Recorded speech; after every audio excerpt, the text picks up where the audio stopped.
short business meeting after church. And I'm in charge, and we're going to eat afterwards something, and so it's going to be really short. Trust me on that. Find the book of Philemon. And while you're looking for the book of Philemon, we're going to revisit that book. We looked at it a couple of weeks ago. I want to just address a couple of things. Karen and I have been in Branson this week, and I don't know of any place that you go that does a better job of honoring veterans than Branson. Every single show, veterans stand up. There is a respect and an honor. And one of the things, when I pastored in Missouri, we were about 20 miles from Fort Leonard Wood. And I had a congregation that was filled not just with veterans, but career military who had retired near the Fort Leonard Wood base to get all the benefits that come from being near the base, the exchange in the hospital. And I got an experience of understanding some of the sacrifice that really went on in military. In recent years, my father, who is 102 years old, still alive, is one of the few, they're tough to find, World War II veterans still alive. And he never would talk about much of his military experience, but in recent years, I began to hear more stories. He grew up in Ewing, Illinois, that's just north of Benton. Family, farm, 3 boys. All 3 of them eventually ended up in World War II. And my father kind of was the last one to go in. His brother, my uncle that I'd never met, was killed in World War II. And I'm the one in the family that has the Purple Heart that was sent posthumously to his parents, my grandparents. I have the telegrams that my grandparents received saying, your son has been wounded. And then 3 weeks later saying, your son passed away due to his injuries. I have a letter that the chaplain wrote because he was not buried. They didn't bring bodies back to the United States, buried in a grave in England. I just, in recent years, have come to understand the concept of honor. And I really struggled with an entire sermon about honor for believers. We honor God. We honor one another. We honor our parents. We honor authority. We honor, and there's something good about honoring those who have sacrificed and served. And so I think there's something good about that, all by itself, Christian in the sense of honor. So anyway, before we get to Philemon, I want to talk just a little bit about next Sunday. And we've been talking about that, and you've been hearing from committee members, and basically they're saying they think yes is a good vote next week. Now, I want to go ahead and just spend a minute talking about the fact that you're going to vote, and this is kind of a weird thing. I mean, for the rest of you who've not had a chance to meet Dale or know very much about Dale, it's kind of tough. A guy comes in once and you see him and he preaches and you got to make a decision about, is he the right guy? Well, I don't know how to say much about that. I think there is a sense for churches, when you get to this point, that you do in some sense have to trust the committee. They've been praying, they've been working, they've been reading, they've been looking, and to some extent there's trusting the committee. There is a point in which, why would you vote no? Well, you would vote no if you really, after next Sunday, really felt like Dale was not the right guy, that he was not the man to lead this church, then honestly, you would need to vote no. But I want you to make sure that if you do that, it's really a conviction of God. Sometimes people vote no for the wrong reason. Vote no because somebody on the committee didn't smile at them one Sunday in church. That's not a good reason. I told you last Sunday, I don't think you vote no because of the money. I don't think you do that. There are a lot of reasons to vote no that are not right. The right reason to vote no would be you really feel like this is not God's plan and that you disagree with what the committee has done. Now, next Sunday will be weird. You do understand. There's a lot of tension. I mean, there's a lot of pressure. And I did not go to a lot of churches and do a lot of that preaching, but I'll tell you what, next week, Dale will be nervous. If he's not, he's just not human. And honestly, some of you are just kind of rough to look at, have to think about. And some of you got this, well, I remember when I was this kid. I mean, there's a lot of weird stuff going on. And it's really tough to think about, I'm going to hear one sermon and maybe ask a few questions and going to have to make the decision. But let me just tell you, I think God will make that clear. When I went to Effingham, I think I've told you before, I had 6 no votes. There were about 200 yes votes, I had 6 no votes. And honestly, I was only 32 years old. That's why they voted no. At least one of them told me, I thought you were too young. And the truth is, I was too young. Nobody's perfect. Nobody gets it all right. Nobody's going to be... But there is this sense of, I hope that when next Sunday comes to an end, and you realize there's a lot of pressure. I mean, he's going to go stand there in the office, that nice new office. He's going to be in there. And if you all vote no, that's it'll be really tough. But they're going to tell him to vote. And at that point, he's going to have to decide based on the vote, do I really want to come? And sometimes I've talked to pastors who, when they went, the vote really was, there were too many negative votes, maybe enough, but too many negative votes to say, I don't know if I can come or not. He's going to make that, it'll make the Thanksgiving dinner really awkward if the vote is no. You understand that, but at the same time, you got to make the decision, and you got to do what you feel is right and what you think you should say. That's this concept of voting. And so, Karen and I are not going to be here, because this really needs to be about Dale and about you, but we're going to be praying for you and be anxious to hear how things play out next Sunday. But it really is an important day. Now, with a little bit of an abbreviated time, I think I'm not going to read the whole letter of Philemon because we read it a few weeks ago. I'll remind you very quickly, the story is Onesimus was a slave in the house of a Christian man by the name of Philemon. Almost certainly in the city of Colossae. That's Asia Minor, that's modern-day Turkey. And he was a slave. And at some point, he ran away. So he became a runaway slave. And before he left, he stole something, we have no idea what, but something of value from his master. And on his run, he eventually got all the way to Rome and met the Apostle Paul. And he became a Christian. Paul, because he had been a part of starting the church in Colossae and been a part of Philemon's life, now this unique drama is sending Onesimus back to face the music. Back to his master, who could have had him put to death, who could have had him beaten, who could have put him back into slavery. But Paul sends the letter, and he basically asks Philemon, first of all, to forgive Onesimus. And then he makes it pretty clear that he really thinks he ought to set Onesimus free. And he ought to forgive any damage and anything that had been taken and look at and let Onesimus as a free man and now a brother in Christ return back to Rome to help Paul. So Onesimus got the letter. I mean, it's a scroll, and he's traveled all the way from Rome back to Colossae, and he's knocked on the door. Runaway slave, and he hands the letter to Philemon. Philemon opens and reads it, just like we could read it. Now, the reason I want to think just very quickly about this passage is that it does a couple of things. One is, it is about a fresh start. It's about a new start, because ultimately, this is a potentially new day and a new start for Onesimus. It's also about decisions. Because Onesimus is already, Paul had a conversation. Hey, I think you need to go back.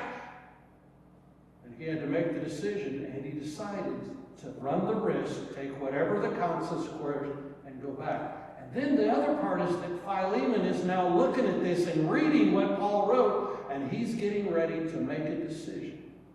So, the idea of a fresh start, would that be good to think about today? And the idea of decisions? Well, there's a couple of basic principles that are a part of this passage. And if we're talking about decisions and talking about maybe I need a new start, sometimes because things have been going in the wrong direction, sometimes I just need something fresh. I've been a member of the faith family for many years. I've been a part of the church I just need something more. I need something new. Well, They're just some basic things. One is always right to be a blessing. One of the great verses here was when Paul says to Philemon, you have refreshed the hearts of the saints. And I personally have been blessed by you. I hope that you think about being a blessing. I mean, there's been a lot written in recent years about, with our words, cursing people. And I'm not saying vulgar words, but saying hurtful and mean and angry words to individuals. There's been a lot said. Promise Keepers had a lot about fathers who had said mean, hurtful things to their children throughout the years, and that was almost a kind of a curse. I like this idea of just saying, whatever I'm facing, whatever's ahead of me, whatever decision I ever make, I ultimately want to be a blessing. In fact, when I wrote a personal mission statement some years ago at First Baptist Church in Effingham, I just kind of put, first of all, I want to be a blessing, first of all, to my wife. I want to be a blessing and a faithful father to my children. I want to be a blessing to my parents and the rest of my extended family. And then I want to be a blessing to the people who are First Baptist Church in Effingham, Illinois. Eventually, I added grandkids to the list and a few other folks. And this idea of just living with God's grace to bless people around you. Decide to be a blessing. It's always right. It's always right to be redemptive. The word redemption literally means to give a value to. And the best way I can describe that, Karen and I don't do yard sales anymore. We've given up. It's too much work and not enough money. And frankly, I'd just soon give the stuff away. I like the idea of selling stuff cheap, but we would have a kind of a traditional thing where we'd be out in the garage and we'd be putting prices on things. And I would put prices on that my wife always thought were not enough. And she would come back occasionally and she would revalue what I said was worth a quarter, and she said it's worth at least 50 cents. And she was always right. I mean, but this idea to redeem, to set a new value, this idea that in every situation that I find myself in, I want the situation to be better when I leave. I mean, I'm in a circumstance, I'm in a relationship, I'm involved in something, and when I get done, I want it to be better rather than worse. And I like the idea of being redemptive in every aspect of life. And you understand part of that, just Onesimus, whose name means useful. And there's a wonderful little phrase where Paul says, and it's kind of a play on words, Onesimus hasn't been useful to you. He's been useless, but now he can be useful. I just like this idea that God, in your church, I don't want to cause problems. I want to be blessed. I want to make redemptive. In my family, in every situation, I want it to be better when I leave than when I came. And that's part of what he's saying in this passage. Be a blessing, be redemptive, be honest. Transparent. I've heard that word a couple times. That's such a good word. But you understand that Paul kind of just cuts to the chase. Can you imagine asking somebody, I don't know what a slave cost, but a substantial amount? And I don't know what Onesimus stole. But basically, Paul just says, I expect you to forgive all of that. He has a difficult conversation. I've tried to think about the hard conversation he had with Onesimus. There's something positive about being willing to have hard conversations, to say difficult things, and yet to just be honest and open and transparent. And I like the idea that Paul just sort of cuts to the chase and he says, all right, here's what really needs to happen in this situation. And he makes it very clear. Here's what I expect Onesimus to do. Here's what I expect you to do. To be honest, in every situation, straightforward, just to talk. Try and make things right. It's always right to try and make things right. And when you make a mistake, you do it. And Paul just says, Onesimus, you can't really go on and have a right future. You can't go and be who you need to be if you don't make things from the past right. Last Sunday, she's not in here, but I called Mary Jane in the sermon. Now, I like both Mary and Jane, but I got their names wrong, and I'm just going to You mess up, you say, I'm sorry. I'll get around to telling her that personally. Personally, my mind is just sometimes an attic that's got dust in it, but that's okay. But sometimes we have bigger, serious things where we've made a mistake, where we've said something we shouldn't have said, where we've done something we shouldn't have done. And sometimes you just got to make things right. Now, saying you're sorry is usually a good start. But let me tell you, that's usually just the start. Sometimes you got to make restitution. Sometimes you got to go out of your way. Old Testament, if you killed somebody's cow, guess what you did? Bought him a new cow. You replaced it. If you did something, the challenge is a lot of the things that we do, you can't just complete. You can't take words back that have been said. Once you've done something, you can't undo that completely, but you still try to do whatever you can to make things right. And that's always right. And this is all, how do I go forward? How do I have a new day? And Onesimus is dealing with this stuff, certainly. It's always right to forgive. Boy, that's the heart of the story. I mean, for those of us who so desperately need forgiveness from Jesus, I don't know why it's so hard to forgive, but it is. And I've kind of thought about this in a couple different ways. When something's happened, when I've been offended, when somebody has hurt me, when something has been done, and I'm in the position where I probably need to think about forgiveness, a lot of it has to do with who are you looking at or what are you looking at. And sometimes all we look at and keep our mind on and we dwell on the hurt that was done. And as long as you dwell on the hurt that was done and that's what you're looking at, it's hard to forgive. Somewhere you got to take your eyes off of what was said or done or what happened, and you have to start looking at a person who Jesus loves, who made a mistake. And you begin to not forgive just the act, but you start thinking about forgiving the person. And secondly, or thirdly, you look at what they've done, and you look at them, and then I think you always look in the mirror. Because the mirror says, oh yeah, I've messed up too. That's why it's in the Lord's Prayer. Forgive us our trespasses as we forgive those who I've got mistakes as well.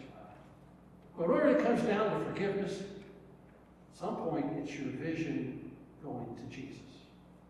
That when I look at Jesus, who has seen me in all of my sin, and not only was willing to forgive it, but was willing to die on the cross, that's where grace comes in. That when I've been forgiven, that's why I can forgive. Sometimes this idea of a fresh start always can mean forgiveness, but it's always right. Number 6, it's always right to be generous. And just by the way, since I always want to sell things cheap at yard sales, you also need to know that my wife is a much better tipper than I am. She is far more generous. She will give stuff that she just does that better than me, and I'm working on it, and I'm getting better at it. And she still, when I put down the tip on she makes she looks over to see what it is. So I'm getting better. Let me just tell you, generosity is a good thing. Grace is a good thing. God has been so generous to us. It's just good for us to be generous, and it's always right. And when Paul says, hey, Philemon, if he stole anything from you, if he owes you 100 drachma, if he owes you whatever, I'll take care of it. I'll be good for it. Now, he's in prison. I don't know where he's getting the money, but he says, I'm going to take care of it. And there's a sense of generosity. But he's also asking Philemon to be generous. And Philemon has been blessed in countless ways. Obviously, he's got a house big enough that the whole church is meeting in his house. And whatever you might think about the societal issues of slavery, he had multiple slaves, and he owned them, and he was a man of some wealth. And Paul said to him, I'm asking you to be generous. And the final thing, no matter where you are in life, no matter what you're doing, whatever you're looking at in the future, that it's always right to be obedient, to obey the Lord. And when it finally came down to it, Paul basically surely said to Onesimus, I think God wants you to be obedient and go back. And he did.